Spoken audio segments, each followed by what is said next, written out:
Okay, we're on to linkages now. So linkages are basically levers that are joined together in certain combinations.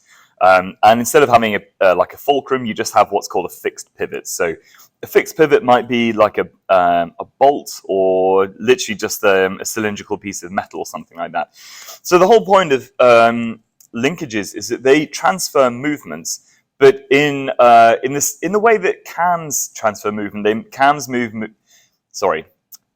translate movement from being rotary to reciprocating. Linkages actually keep the same type of movement, but they just change the direction of it, for example. So say here, this linkage here, which is just called a reverse motion, this one literally just looks at changing the direction of movement. So if you pull on the upper one here, the bottom one will go in the opposite direction. That's literally as simple as it is. If you obviously move the fixed pivot up or down, that will then amplify or de-amplify the amount of movement that the slave. Remember, we talk about master and slave, right? So that it will reduce the amount of movement that the slave outputs. Yeah, I mean, a good example here you can see is like a laundry drying rack or something like that for reverse motion.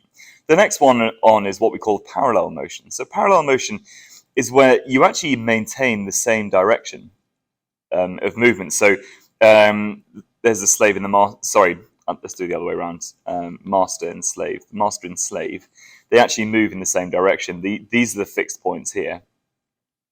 So what this method is good for if you're wanting to have a change in magnitude of movement, or if you have some sort of complex system which, like, I don't know, where you need to actually have like the movement needs to be able to move around something. So say if you've got part of a machine is sort of quite large like that, and you have to get the movement, you actually have to get the movement to go around the shape there. It's a good way of translating the movement around.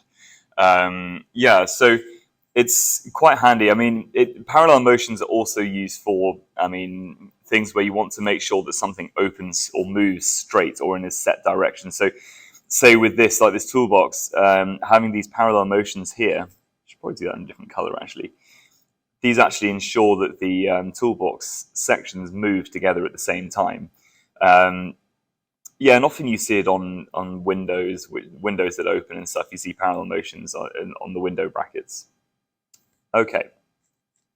So then we're on to linkages and cranks. Now, a crank is where we're looking more at actually having translation of type of movement. So what we get with a bell crank is we actually can move the motion around 90 degrees or around a corner.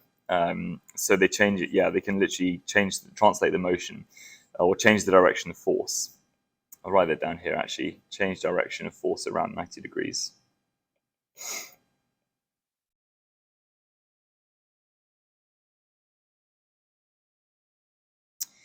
Yeah, so you can see here the moving, if we got the master and the slave again, if the master's pulled up, the slave will move, but the slave will move along the x-axis, whereas the master will move up the y-axis like that. So yeah, I mean, a good example here is say these brake calipers on a bicycle, where when the brakes actually are activated, this pivot here is pulled up, and it's counteracted by the movement of this one here, and then that actually moves the brake pad into the wheel like that, so we actually get that 90-degree change in movement. So moving up, we've then got some other ones. I'm actually going to start with the crank and slider. Crank and slider is what we saw earlier with the piston. So you can almost imagine this is like the piston head inside a car engine, but this is turning rotary motion into reciprocating. And then the treadle. Yeah, I mean, often with things like treadles, you're actually, this could be something like a pedal that's actually manually pumped with your foot or something, because you've got a lever here. So if the effort is up here, and you've got the load here, and then the fulcrum at the bottom there, that's yeah, that's like the sort of the second class lever, I think it was, where you're actually then looking at having to apply the effort at the top, and then the loaders in the middle. And so what this will do is essentially, as the lever oscillates, because we've got oscillating movement here, oscillation, that then translates into rotary motion here. So as this pivot point moves down and around, it will then carry on moving in a circle. So it's a good way of actually quite efficiently translating the motion. Now, an example of where these are used actually is quite an old-fashioned one, but old style sewing machines used to work like this, because they'd be powered by a foot pump which is on the floor, and then the mechanical movement of the connecting rod then turns the balance wheel of the sewing machine. So then the sewing machine will then gets the rotary motion that it needs, but gets it just from you moving your foot. Okay, so yes, that is essentially an overview of linkages. Now, I encourage you to look a bit more detail on BBC Bite Size on that one. Okay, so then we're on to gear trains. So what we've got here is we've got a simple gear train, which is made up of 2 gears. And a gear is basically defined as a wheel with teeth on, a set number of teeth.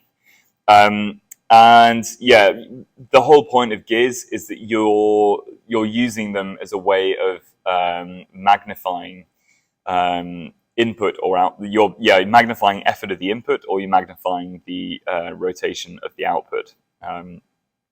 Okay, so with gear trains, we do have a mechanical advantage or gear ratio that we can calculate with this. So we've got here the drive gears. Now, sometimes it's called the driver and then the driven. Think of it as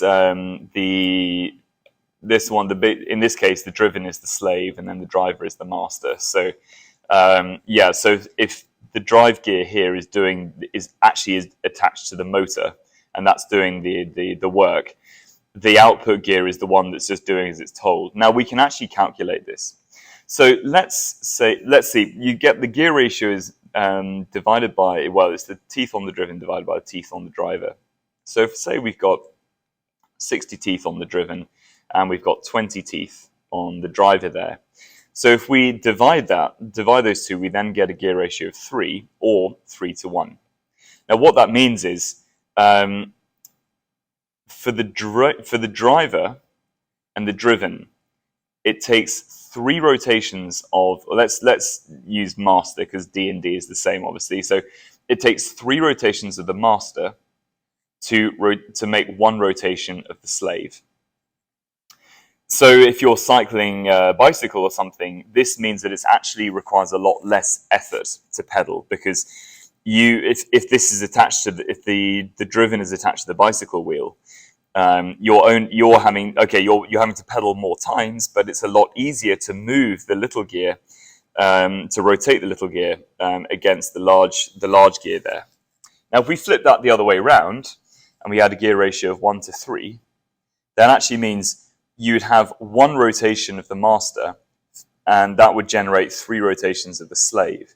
So that then means that you're actually getting the wheel of the bicycle to rotate 3 times for every 1 turn of your pedals. So that obviously is much quicker. Now, that's where, if you're cycling, if you've ever ridden a bike, that's the sort of gear ratio that you would use for going down hills. So this is kind of like a fast gear, because you're not having to pedal very quick, that you're getting a lot of output, but it requires a lot more power to input to actually rotate the wheel. So you couldn't cycle uphill using a gear ratio like that, because it would require too much power. In the same way that with gear ratios that are like the other way around, like where the master is smaller, or the master has to do more rotations than the slave. Like this is great for going up hills, because you don't have to put in nearly as much effort to actually rotate the slave or rotate the driven. It's the same way that with cars. Cars have, like, at least conventional cars have, like, 1st, 2nd, 3rd, 4th, 5th gears, sometimes 6th gears. And the whole idea of having the gears is that the engine is trying to normalize the speed at which the engine is rotating. So 1st gear makes the revs go up very quickly, but it also moves the car from a standstill quite easily. So it doesn't require too much effort to actually move the car. But then if you wanted to cruise down the highway, in first gear, the revolutions of the engine, or the revs as we call it, would be really high, and it would sound like the engine was working very, very hard, and it's sound painful, and the engine's like burning up and everything's getting really overheated and stuff. So what we need to do is slow the engine down, but without slowing the car down. So the way we do that is we gear the end, or we use the gearbox. So then what we need to have is more of a ratio like this, where for every one rotation of the motor, for example, the engine, you might then get, I don't know, 250 or 500 rotations of the wheels. Yeah, and that's why cars are constantly changing gears. You know, if you're going down a hill, I mean, all cars in Hong Kong are automatic, but you often learn to drive on manual. And if you're going down a hill, or if you're just cruising on the flat very quickly, you'll cruise in like 6th gear or 5th gear or something like that. And that's where the car is working efficiently. So it's not having to put in too much power to rotate the wheels. And the revolutions of the engine are kept quite low.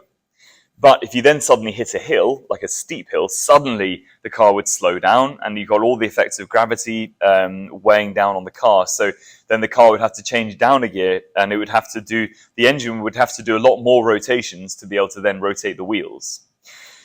So that's really, in its simplest terms, that's how gear trains work.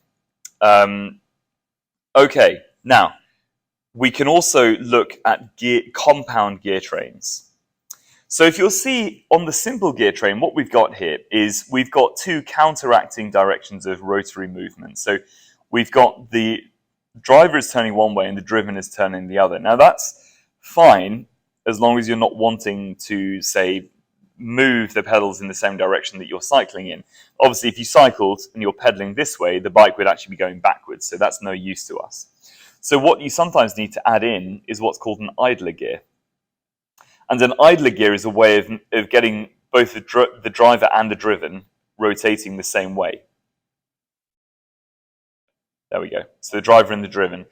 So the idler, it's called an idler because it doesn't actually do anything other than change the direction of motion. It's not like it magnifies or demagnifies the gear ratio. It's because you can see that these are the same size here. So as the driver rotates clockwise, the idler rotates counterclockwise, and then the driven will rotate clockwise again. So we have the sort of X, Y, X direction of movement there.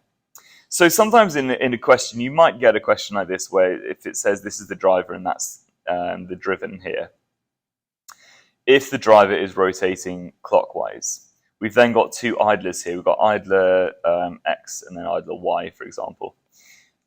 So what we need to do is work out what's the direction of movement on the driven. So if the driver is rotating clockwise, gears always move against each other because of the teeth. So idler X would be moving anti-clockwise. Idler X is connected to idler Y. So idler Y would then go the other way, would go clockwise. And then idler Y is connected to the driven. Sorry, I should put DRR. Driven. There we go. So then the driven goes counterclockwise.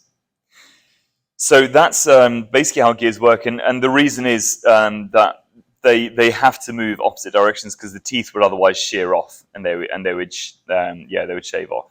Okay, so with that in mind, in fact, we should also probably talk about as well as gear trains, you also get sprockets, things called sprockets and chains. Now, these are essentially gears, but it's this setup here that we can see with the bicycle. So sprocket and chain is where you'd have say sprockets like this, and a sprocket is a wheel with teeth around the outside, like on the bicycle sprockets here. Then on the front you have some more, and then you have a chain connecting them like that. So it works in exactly the same way. The advantages of using a sprocket and chain is that you can actually you can transfer motion over much longer distances. So for example, I'll just draw, I've got some space here. You've got a driver there, and then you've got a driven all the way back here. And say you got, this is the wheel or something of the bicycle. You can actually then have a chain connecting them together. And then what that does is it means that you don't actually have to connect the two sprockets together with these lines are not straight at all, are they? So it means that the chain connects the driver to the driven. Let's put master and slave there, it's a bit easier. Yeah, so if this was a gear train instead, what you'd end up having is a system like this. You'd have to have loads and loads of idler gears in the middle to then be able to reach the slave at the back. So all this would add loads of friction, and it would add loads of heat, and it would need loads of lubricating, and yeah, it would generally be a nightmare. So that's why, and also it's very heavy as well. Gearboxes are ridiculously heavy. So gearboxes are only good they're only really good for actually transfer or actually changing the gear ratio. They're not good for actually translating movement over a distance. So that's one option, is you have chains. Chains are good because they guarantee that it won't slip, because you've actually got teeth like this, and then you've got the chain has linkages in it that just sink into the gaps between the teeth. So you get maximum bite on that. But if you want a lower friction option, you can actually have a belt instead, or a belt and pulley. So these are the pulleys, are these little guys here, pulleys. And then the belt is just like a rubber strap that goes around the outside. So it's very similar. But pulleys are smooth, and the belts are made of rubber, maybe with some Kevlar inside to make it stronger in terms of tensile strength. But with these, you get a lot less friction. And they're good for covering long distances. So if you've got a motor and you're trying to run a water pump somewhere, and you've got it attached to a generator or a motor, the motor and the motor's a very long way away. This could be the distance of, I don't know, and it could be up to 100 meters or something. You can cover very long distances with pulleys and belts without losing too much of the effort applied by the master. Pulley? Good grief, that is a terrible spelling. Pulley. You can tell my brain's not really working very well. Pulley. Even worse, because belt. Got there in the end. Third time lucky. Yeah, okay. Let's go on to the last one now. So we can take pulleys and belts further. Sometimes pulleys and belts are used for lifting things. So they can be used for translating rotational movement and translating gear ratio, but they can also, similar to gears, you take the number of teeth on the driven over the number of teeth on the driver. You actually, with pulleys, you just take the diameters instead, and then you get the same kind of thing. So there is another way, though.